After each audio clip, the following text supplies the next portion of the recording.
Take your career to the next level. The University of South Florida, St. Petersburg is offering a master's degree in digital journalism and design. Do the entire program from home and complete it in as little as 1 year. For more information, email journalism@usf.edu or call 727-873-4544. The cost is reasonable. The experience is invaluable. Hey, everybody, if you like this podcast, can I ask you a favor? I'd love to make sure you also subscribe to the Poynter Report newsletter, where I bring you the latest news and commentary about the media industry every weekday. If you're already signed up, thanks a lot. But you should also check out some of the other great newsletters we have at poynter.org/newsletters. My colleague, Kristen Hare, focuses on the local news scene in communities all across the country every Wednesday with Local Edition. My editor, Ren LaForme, gives you the roundup of the best media stories from Poynter every Friday in his Open Tabs newsletter. And if you care about misinformation, fact-checking, getting to the truth, the Factually newsletter has you covered. And if you're looking for some great ways to improve your skills in writing, leadership, or ethics, our weekly training digest has you covered. Just go to poynter.org/newsletters and sign up today. From the worldwide leader in journalism, truth, and democracy, this is the Poynter Report Podcast, a joint production between the Poynter Institute and the Department of Journalism and Digital Communication at the University of South Florida, St. Petersburg. Now here's your host from the Poynter Institute, Tom Jones.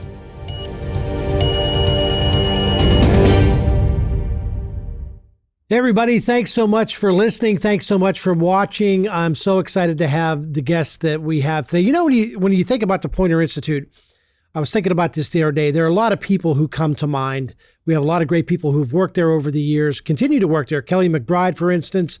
Nobody knows more about media ethics than Kelly McBride. Whenever somebody has an ethics question when it comes to journalism, the first call is to Kelly McBride. Al Tompkins knows more about broadcast journalism, I think, than anybody. For years, Jim Romanesco wrote a blog that journalists went to all the time, several times a day. But I don't think there's any doubt. If there's one person who's associated more with the Poynter Institute, it's my guest today. It's Roy Peter Clark, America's writing coach. It's true. He's a legend. He's a celebrity. He's Poynter's. He's the biggest thing at Poynter. Roy, thanks so much for doing this, man. Tom, you're one of my best friends, and it's a great pleasure for me to walk into the Poynter Institute and to climb up the stairs and to see the back, and you're typing, working on your column. And I have to say to myself, ooh, does he look like I can interrupt him or not? And you could always interrupt me. You know what's interesting, Roy? I was thinking about this before, just as we were getting ready to record. You and I have known each other. You say we're close friends. We've known each other probably 30 years now or more. We used to play softball. We first met playing softball with the old St. Petersburg Times gang on Saturday mornings, pick up softball, a little bit of basketball here and there. And we probably talk 2 or 3 times a week. And we talk about, we both have a love of sports. We both have a love of the city we live in. We love St. Petersburg, a really inclusive and diverse city that we're very proud of. We talk about, you're a musician, so we talk about music. And we have, I think, an unhealthy obsession with bluegrass / hee-haw. We love hee-haw. No, I'm not even kidding about that. But you know what? We rarely talk about writing. We talk about it a little bit, and there might be something that comes up in the journalism world that you and I talk about for a minute, but it's not something we talk a bunch about. So I'm really glad that we have a chance to talk about it here. And it's funny. It's one of those things, like, I've known you so long that I almost forget the origin story. When did you first start? You've been like Poynter's celebrating its 50th anniversary this year. Yeah. You've been there almost as long, right? Yeah. I like to say that I wasn't there since Genesis, but I was there since Leviticus. And I was the first full-time faculty member. And then over time, the first dean of the faculty, first vice president, but I was really the key was a decision an opportunity that I was given in 1977 to spend a year in St. Petersburg. And where were you then? What were you doing then? I had my first, I'm a New Yorker, and had a brand new spanking PhD in Chaucer, Shakespeare, and medieval English studies, and I was teaching at a branch campus of Auburn University. I applied to 100 colleges and got one offer in a relatively new school that was built in the middle of a cotton field. So for, and I had seen, what was that movie with Peter Fonda? 5 Easy Pieces? No, the one where, they're traveling through the South and everything like that. Oh, okay, yeah. So, there was a Easy Rider, right? Easy Rider. Yeah. And I saw, so I embedded in me were historical realities and stereotypes about living in the South and things like that. But it turned out to be a wonderful experience. I taught 12 courses a year because it was on the quarter system. So I was teaching literature and writing and composition. And it was 1974, 75, 76. Jimmy Carter was emerging as a character. And I wanted to write, about the experience of kind of a stranger in a strange land, or this kind of cultural shift and surprise.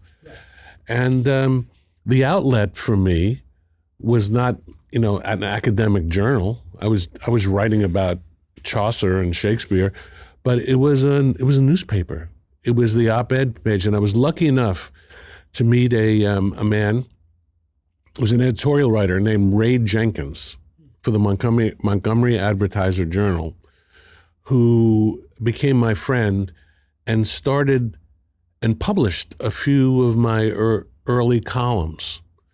And then he was published often, or regularly, I should say, on the op-ed page of the New York Times.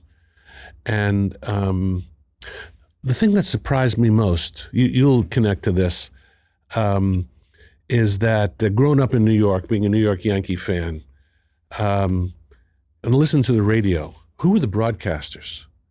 There were Mel Allen, right, Red Barber. And it's kind of an interesting cultural collision, because these were men with rich, educated Southern voices, right? And which I always thought were. I tuned into the music of the language, and when I watched the news in Montgomery, Alabama, everybody talked like they were from the Midwest. All the broadcasters. Yeah. And I wrote a story about that. And it turned out they were Southerners who had trained themselves to level their dialects. And because I wrote a column and I sent it off to the New York Times in the mail. And next thing, before I knew it, they'd published it. Wow. And the title of the column was Infectious Bronchitis. That's pretty good. Okay, so they published a series of my, I get a phone call from the Today Show. The Today Show. I'm 26 years old. I studied Chaucer. They want to interview me about bronchitis. So there I was on the Today Show, wearing a leisure suit, polyester leisure suit with green floral shirt. I'm glad. I don't think there are any copies. Oh, we're going to find a copy of that. That's my mission now for the next year. And the kind of the cap on this story was that after writing several op-ed pieces about the South for the New York Times, I got to visit the Times. And one of the op-editors, the op-ed editor, I guess that we would call it, we were sitting in a little circle and talking about it. He said, that was a great first column that you wrote for us, infectious bronchitis. He says, it was good. It was a good column, but it was a great title, a pun in 2 languages. Now, I'm sitting back and don't know exactly what to say. But Charlotte Curtis, the editor, was there, and she didn't understand it either. Says, yeah, just, the German word for disease is Krankheit, Krankheit. He says, in vaudeville, all the funny doctors, all the quacks were Dr. Krankheit, get Dr. Krankheit, and like that. So I nodded my head knowingly. So anytime a writer says to me, thank you for that compliment, but I didn't mean to do that. You're giving me too much credit. I say to them, does anybody ever blame you for shit that you didn't mean? Yeah. Right. Okay, so listen, just say thank you. Thank you and move on, right? Move on. So then how did that end up leading you to St. Petersburg and the Poynter? What was the Poynter Institute? Gene Patterson, who was a famous American editor, originally from the Atlanta Journal Constitution, Nelson Poynter hired him to be the editor of the St. Petersburg Times. And Gene was a wonderful writer. I published a collection of his columns from Atlanta. Gene wrote a signed column for the Atlanta Constitution from 1960 to 1968. And he wrote a column every single day. That's amazing. With his name and his picture on it. During one of the most tumultuous eras in American history, in American politics. And I always assumed that he'd write 2 on Thursday, 2 on Friday, to take the weekend off. He said, no. He said the second column was never any good. He says, so I wrote many a column sitting in a fishing boat, in a river. So he, at that time, was president of the American Society of Newspaper Editors, which was a very powerful organization at the time, at the height of sort of print newspaper journalism's power and influence. And he and his colleagues thought a good thing to do would be to look at the quality of the reporting and writing in their newspapers and think of ways that, don't take that for granted. Don't make it some automatic activity that journalists, I'll write my lead and things like that. And he did 2 things. The first thing he did was he created, ASNE created a very important writing competition, the Distinguished Writing Awards, which became very influential over 30 years. For more than 30 years, Poynter published an annual collection. I edited the first ones, containing the best work and interviews with the writers. And many a reporter over the years came and say, this is what inspired me to become a newspaper writer. I still remember going back reading. I don't know if you did the interview. I still go back reading like all the coverage of 9/11, right after 9/11, and like some of the incredible work that was done, and just getting insight into, Yeah, and it was before the internet. So where how do you get access to the Philadelphia Inquirer or some small paper who had done remarkable work? Right.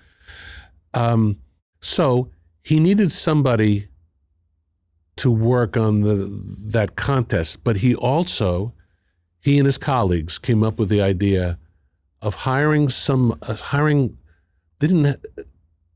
I think they called it a consultant, but it was Donald Murray, who was going to be doing this work as well, who coined, I think, the idea of the writing coach. Right. And he was attracted to me. He was friends with Ray Jenkins, my editor friend in Alabama. We had an introduction, and he was impressed by the writing that I had done as a young assistant professor at the New York Times, and the fact that I was a composition teacher, that I wouldn't walk into the newsroom, that I would walk in naive in a good way, without any of the conventional wisdom about what a newspaper story could be. So it was actually almost to your advantage that you know, a lot of people were surprised that you didn't work in a newsroom really before you started this job. So you're actually saying that was an advantage to be somebody who wasn't a 10-year veteran of, writing for newspapers at that point. So I came in with, it turned out to be a good thing. Now, Donald Murray was older than I was, and he'd won a Pulitzer Prize as an editorial writer in the early 50s. So he had a lot of experience in the newsroom. I had certain, let's call them gifts, but they weren't given to me. I worked hard on them. The first was I was a very good reader of literature. I had teachers who taught me how to not just read a work of literature on the surface, a poem or a novel or an exquisite piece of nonfiction, but told me like how to read it in a way that you could kind of reverse engineer what strategies and tools the writers had used in order to create this particular effect that when you read the end of a novel made you laugh or made you cry. So that was one thing. And the second thing was that I was becoming an experienced composition teacher. And at a time when composition teachers were the experts who were helping us understand the writing process in all of its stages. So in the old days, writing teachers gave you an assignment, marked up your page in red ink, and handed it back with a grade, right? At some point, teachers like Murray were saying, no, listen, that's not helpful to the writer, and it's not helpful to the teacher. And so we're going to teach writing as if it's not such a magic power that only a few people in the culture have. But it's going to be a set of rational steps, a process that every writer in every discipline, in every genre, from the beginning of time has had to follow. I said, wait a minute, now you're blowing my mind, right? And Murray would say, yeah, look, everybody's got to find something to write about, right? That's part of the writing process. Everybody's got to hunt and gather and collect stuff that they're going to be able to use in their stories, whether from their memory or from interviews or from note-taking, whatever it was going to be. Everybody is looking for a focus, the thing that's at the heart of the story, the most important thing that you want people to remember. If you're good at that, if you find that focus, you'll be able to select the best material that you've collected. And then you have to find some kind of order it may be handed to you like a sonnet or a news story, but every work has a beginning, a middle, and an end. And you have to figure out what's going to come first. Everybody has to begin at some point and write a draft and to revise a draft. And so I remember Murray writing on a chart pad, idea, collect, focus, select, order, draft, revise. So it's kind of cool that there are 7 steps, not 107 or 700. And I've had the benefit of sort of elaborating on that idea. So when I got to the St. Pete Times, I knew that the writers, many of them didn't call themselves writers or want to be called writers. They wanted to be called reporters. I think that hesitancy was a combination of humility and not wanting the burden of kind of having not just to make something clear, but to make it, have a kind of a literary story power or grace. So I told Gene that before I made any value judgments about the writing at the St. Petersburg Times, I wanted to interview every writer and editor. Oh, wow. on the paper, and at least the ones living, in Florida. Yeah. And he said, "Well, what do you want to interview them for?" I said, "Well, I want to ask them about their process, how they think about their process." And he was very dismissive. You don't want to do that. No, journalists, no, you're thinking about academic. No, journalists, we just do it. And it was one of only like 1 or 2 times in my life where Gene said something to me that turned out to be like very wrong. Because But you know what? I could see where he was coming from, Roy. I know nobody who's more sensitive and thin-skinned than writers. Because when somebody comes in, what was the reception like? I guess that's what I'm getting. What was the reception of the writers when you were critiquing their work? Because a lot of people don't like that part. They don't like the editing. They don't like the critiquing part of their jobs. I wasn't critiquing it. Okay. So that was, there's a kind of if I was on an airplane and sitting next to somebody, got into a conversation and asked, "What do you do?" "Oh, I'm an architect." "Oh, what do you do?" "Oh, I'm a writing teacher."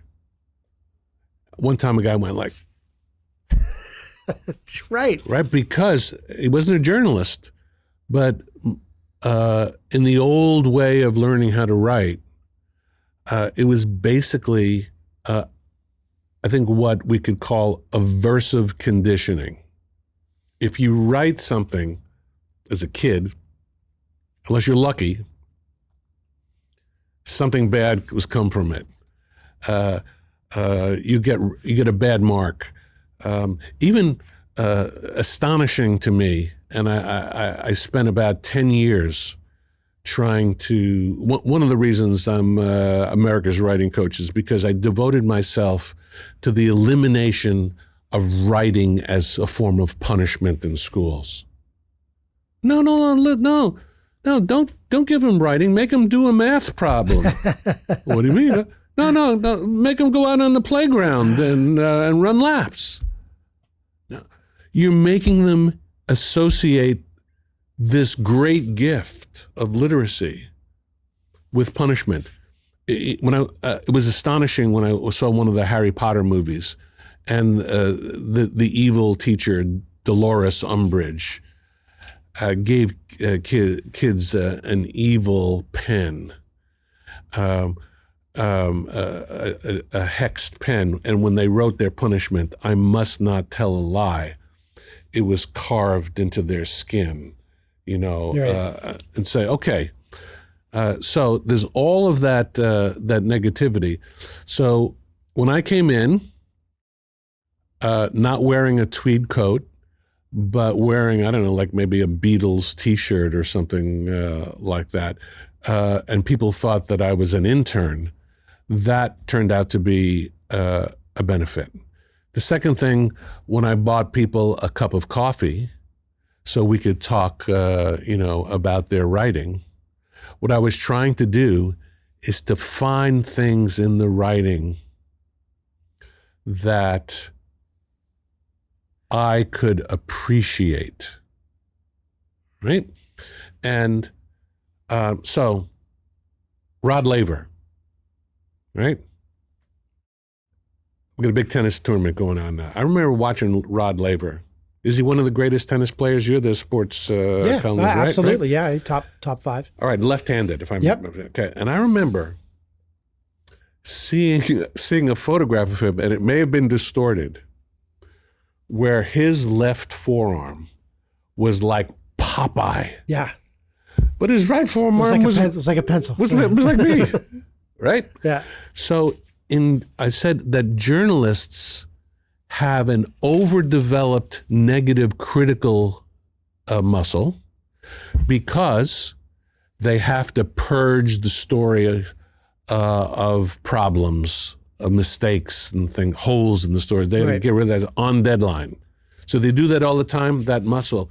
But they have very, very little opportunity except for Pulitzer Prizes or something like that to express their appreciation.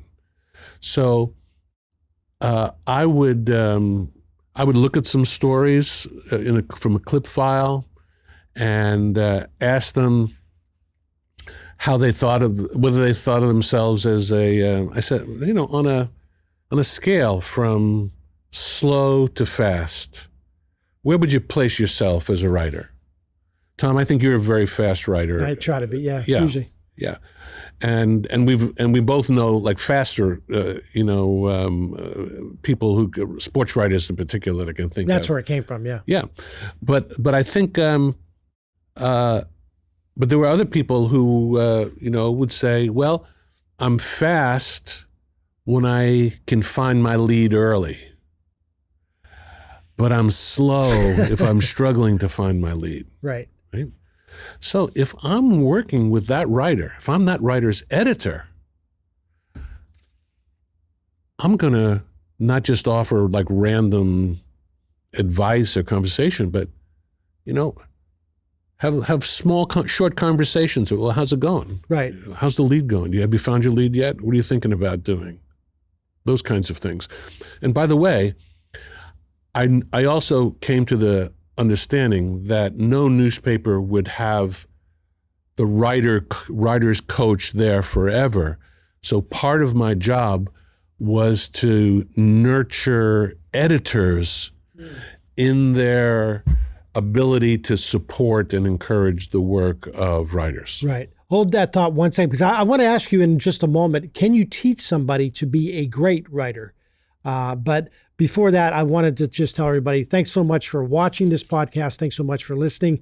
Give us a like, subscribe, give us a good review. It really helps us out as we move forward with this Poynter Report podcast. So, Roy, there's this, there's a school of thought, at least I think by some people, that writing is a God-given talent, that you can give people tools, they can get a little bit better. But I'll take, for example, somebody like me who I've been a sports writer my whole life. I feel like I could study this, and I think I'm a decent writer, but I think I could do this forever. I will never be as good as Frank DeFord was at his very best. Is it possible to teach somebody, not somebody who goes from zero to elite, but can you take an okay writer and make them a great writer? So I kind of don't think about it. I don't think about it in those ways. What I do think about is how a person thinks of themselves in terms of their craft or their profession or their vocation or their way of living. So I've played the piano for a long time, and I've been in rock bands, and I play. I can play the guitar a little bit, and I'm trying to learn how to play the banjo and the harmonica and the accordion and things like that. And how shall I say it? I think of myself as a musician, without worrying about whether I'm as good as the other Roy Clark. Well, I'm thinking of keyboard players. How about Dr. John, or Billy Joel? Billy Joel. Yeah. Who, by the way, I grew up on Long Island, and Billy Joel and I are exactly the same age. And he graduated from Hicksville High School, and I graduated from the Catholic school, Chaminade, things like that. So right. I have that affinity, and and I learn. Let me give you another example. I took up golf when I was about 60 years old. I have a little lower back problem that I'm working on now, so I haven't hit it in a while. But once on a magical day, I shot an 85, right? I've only broken 90 maybe 2 or 3 times. I don't worry about how good I am or what my handicap is. But I consider myself a golfer, a musician. It took me a long time to call myself a writer, and an even longer time to call myself an author. And so it's this notion of identity, of self-identity. Who are you? What interests you? What helps you grow as a person? And how can I integrate the various parts of my character and personality, all my different interests and talents? I realized at one point that my interest in music and the structure of music was actually influencing the way that I talked about writing. And I often play music to illustrate, for example, lead writing. It's something in journalism where we argue about how to spell it. You and I do. And I don't care. I'm a big LEDE guy. You're an LEAD guy. LEAD. And you make a very compelling argument. But listen, the thing is that it's very important. The lead is a kind of someone described it as a flashlight that shines down into the well of the story, where you can't see all the way to the bottom, but you can kind of look to see, get to see like what's coming. It grabs you, or it can grab you. My next door neighbor wrote an essay to get into college, in which we were talking about the lead, and we were talking about whether she should begin. I was born on Valentine's Day with 11 toes. This wonderful young woman was born polydactyl, which I didn't. It's a word I didn't know. I said, you're a pterodactyl. But the idea is, like how to begin. Think of all of the writers today, sadly, who are covering the devastating floods in Texas, who are trying to figure out, what to write, how to begin, what the appropriate language is. Is there an anecdote? Is there a person? something that captures the sort of the essence of the story. So I was teaching, I was playing some music, and I can I don't need it. I can mimic it here. It says songs have leads too. They capture the tone. Boom, boom, boom, boom, boom, boom, boom, boom, boom, boom, and suddenly say, oh, that's the beginning. This way, My Girl begins, and so I think it's important to, and I remember doing this in St. Pete, persuading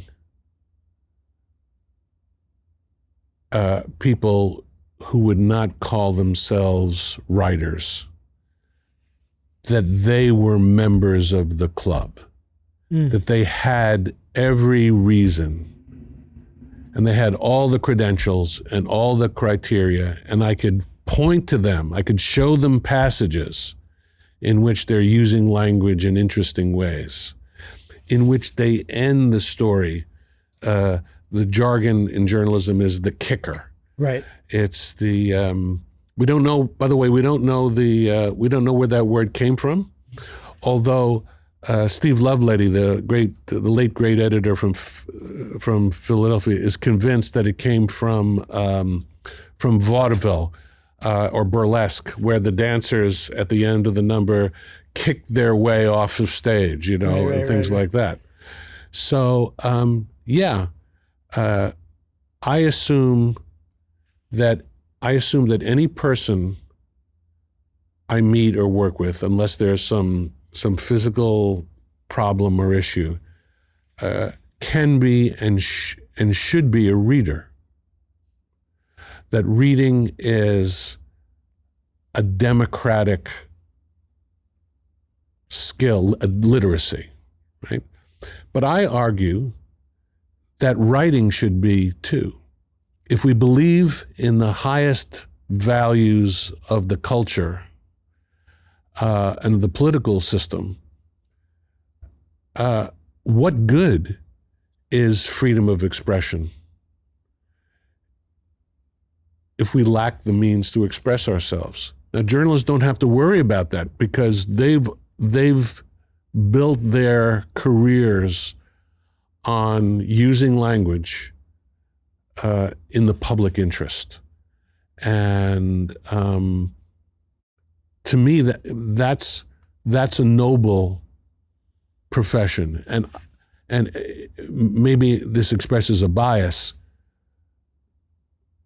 but when I see a reporter who's been out in a hurricane and has been covering disaster or danger, or will come back from war coverage, I thank them for their service in the same way that I would someone with, a soldier in the airport. So, I think it's very important. Roy, you've written or edited 21 books. I think the one that you're probably most known for is the original Writing Tools book. You've had a couple of those. When you wrote that, I think you have it right there, right? There it is. Hold it up. Yeah, there you go. Writing Tools, which is how many copies is that sold? Do you have any idea? Well, this was the first in a series of 8. Okay. And this is the bestseller. And I think we're getting close to 500,000 copies in print. And with 8, I believe, translations into 8 languages. Oh wow! Watch the camera there. So, so including, to my shock, Mandarin Chinese, Arabic, Danish, German. In Arabic, the writing goes in the opposite direction. All right. So that if you see the Arabic, I have it back in my office, the pencil points in the opposite direction. Who was that written for when you wrote that book originally? Who was the audience for it? So it's interesting. The Poynter website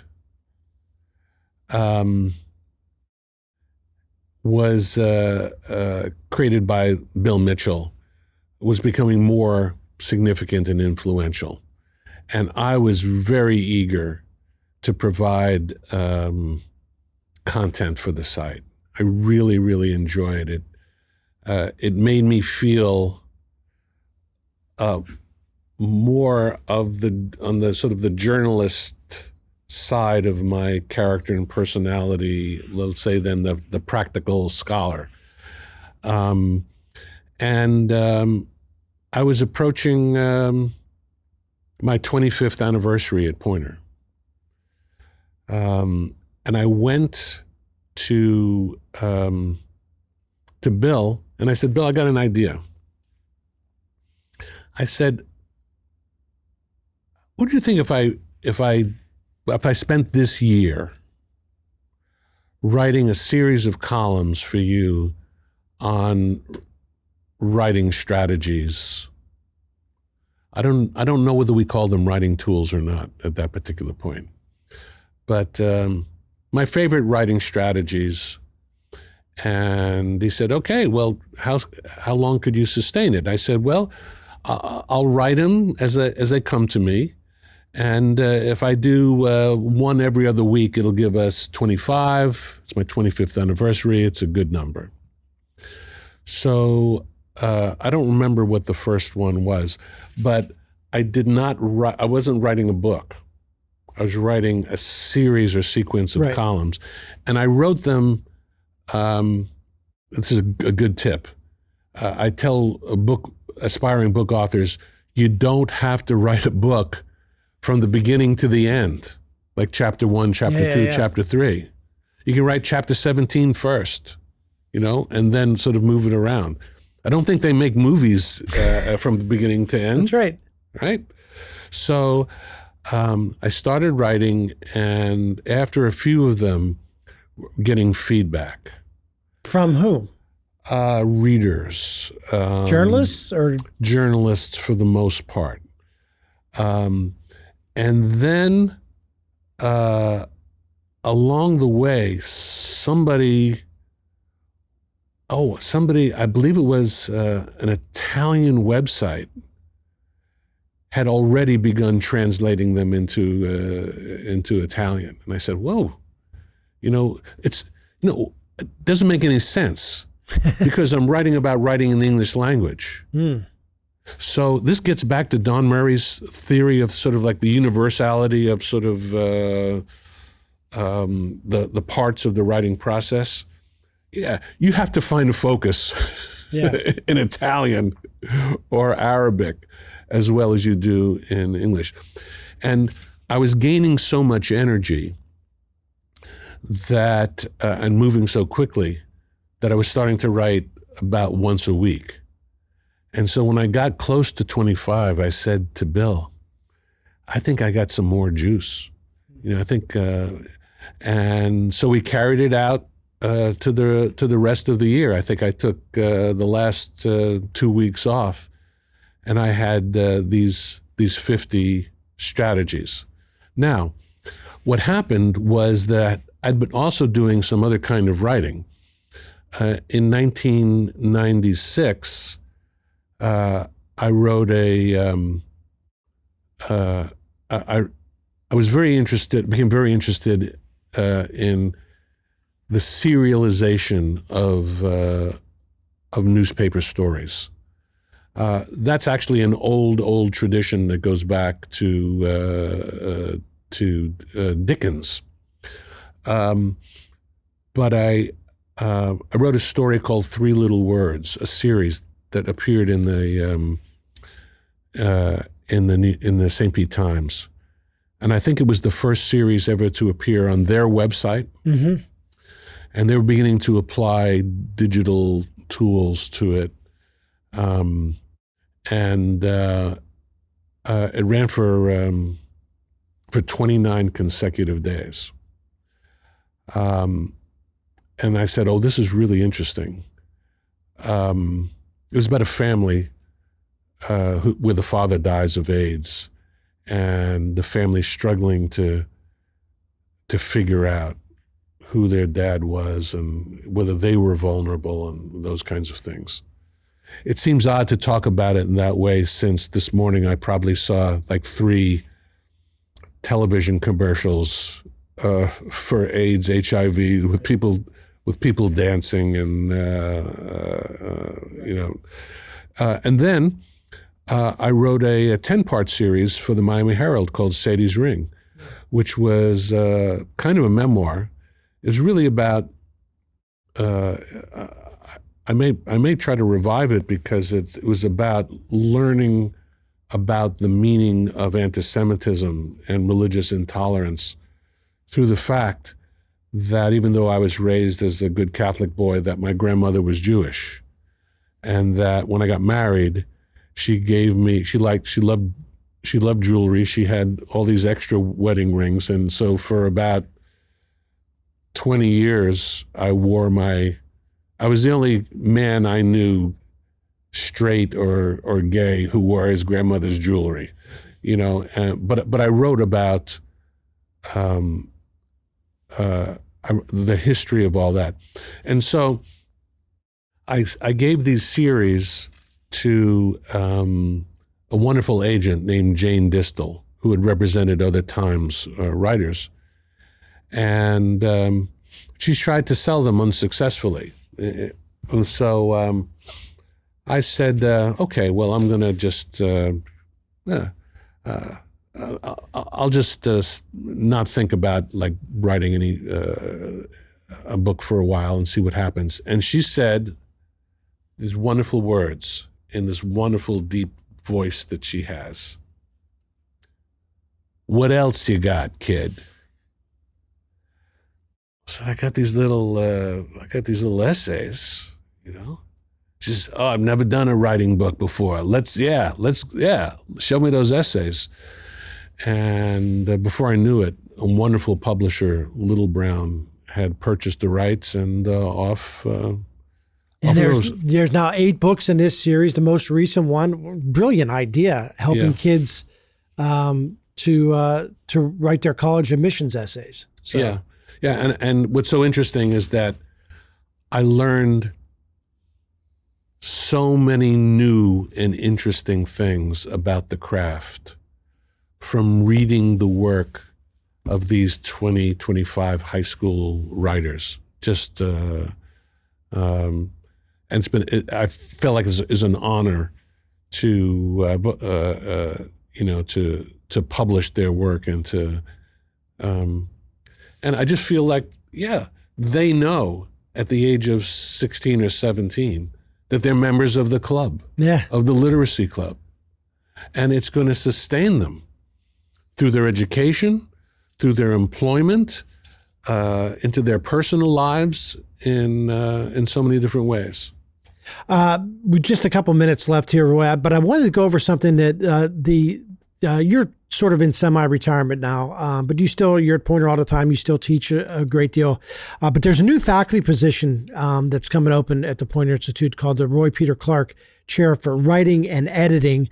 I know Poynter's seeking commitments from donors for $500,000 to launch this Roy Peter Clark Chair. It's going to be a full-time faculty member who create and lead new writing and editing programs for a minimum of 3 years.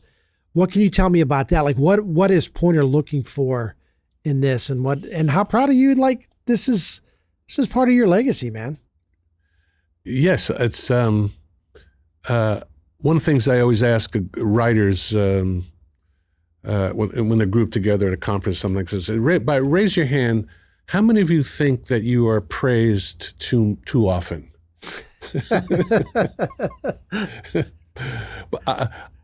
I can raise my hand at least this summer. I've got a new book out. My name is associated with 2 different writing competitions, and now including one at Poynter, the Poynter prizes. Yeah, your name's on one of those prizes. And then and this and now this surprise, a chair. I wrote a little column about this in which I showed a photograph of my favorite chair at home, which is a lawn chair that's cost $29. So between $29 and $500,000, this better be a good chair. But I'm thinking now that maybe it shouldn't be just a chair. Maybe it should be, can you have an academic couch? Yeah, right. Where you have not just one person. And what was so gratifying for me early in my career is how much support I received. First from the wonderful writers and editors at the St. Pete Times. Then at other newspapers who began becoming interested in these experiments.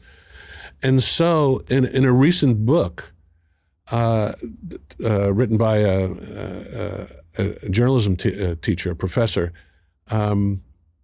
talks about the ways in which over the last 50 years, before the economic decline of newspapers, that how storytelling in news organizations, the culture of storytelling, changed dramatically. And they attribute it to several, let's call them godparents, right? And a lot of them became associated with Poynter, either as faculty members or as visiting faculty members or as ASNE award winners. And people suddenly, the culture of newsrooms became more attuned to writing and editing. Now, maybe we've lost some of that mojo at a time when it seems like journalism is facing two existential crises. One is economic. We haven't solved the problem of who's going to pay for great journalism, into the future.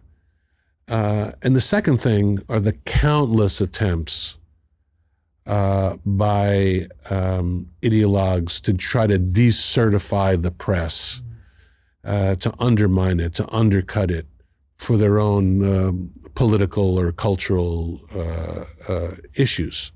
So the Poynter Institute kind of, I think, appropriately shifted its focus to issues like leadership, entrepreneurship, ethics, and fact-checking, and critical literacy, leaving some of the craft elements probably behind. Well, didn't leave them behind because, I have 8 books to offer you that contain all of that knowledge.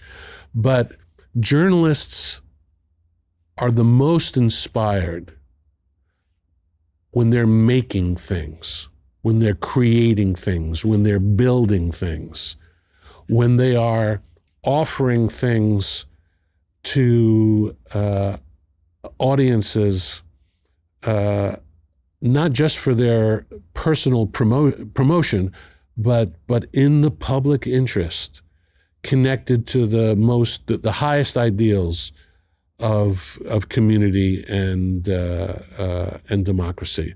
So that's what makes me proudest about this new academic chair. My wife and I donated the first $1,000, and we want to. It's an old metaphor, but here's the torch, right, ready to hand it on to the next generation of writers and editors. I think I got to about a tenth of what I wanted to talk to you about. So you have to. Could you come back in soon and we can continue this conversation? Yeah. Maybe be regular. For a latte, yeah. You said we'd be like frickin' frack, right? I like it. Except we'll talk about writing instead of talking about cars. We could be lead and lead. There you go. I like it. Roy Peter Clark, thank you so much for your time. I really appreciate it. Thank you for watching. Continue to please support this podcast. like, subscribe, give us a good review. It really helps us out a bunch. Go back and listen to previous episodes with some of the amazing people we've talked to, like Jen Psaki, Alex Mahadevan from the Poynter Institute, and many others. So thanks so much for watching. Thanks so much for listening. We'll talk to you next time on the Poynter Report Podcast. Thank you for listening to the Poynter Report Podcast. The podcast is produced by the Department of Journalism and Digital Communication at the University of South Florida, St. Petersburg. Executive producers are Elliot Weiser and Ren LaForme. Producer is Tom Jones, and our director is Christopher Campbell. And a special thank you to Neil Brown and Dr. Mark Walters.